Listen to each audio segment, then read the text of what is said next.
So, hi mga ka-hypey! So, for today, discuss ko sa inyo kung paano nga ba yung nagiging process ng aming saturation or paano namin minomarket ang aming products and services. So, paano nga ba kami nakakahanap ng clients sa iba't ibang site? So, first thing is meron po tayong marketing personnel na nagkakandak po ng saturation. Ano nga ba si saturation? So, si saturation po, yun yung nagbibigay kami ng mga flyers, calling cards sa iba't ibang sites. So, nakikipag-usap kami sa mga foreman, architect, contractors, or even sa mga owners. Ito naman po yung sample ng aming company profile or brochure. So, lahat po ng series na available kay Hopi nakalagay po sa aming company profile.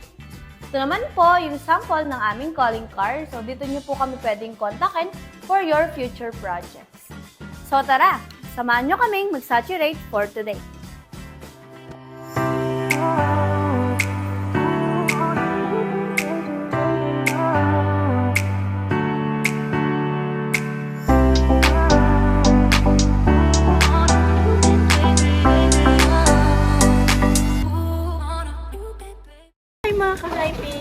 So ngayon guys, andito po tayo ngayon sa site para po introduce natin ang ating mga high-end profile for windows and doors po. Teka lang.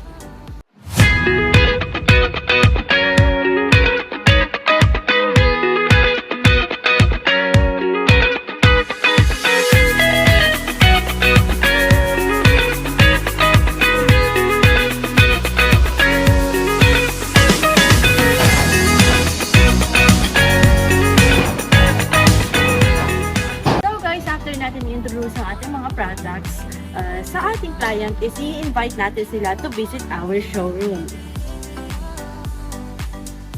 So yun guys, napakita na namin kung paano yung process ng aming saturation.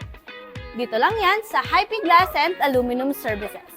Always remember, here in Hopi, we can make your house into homes.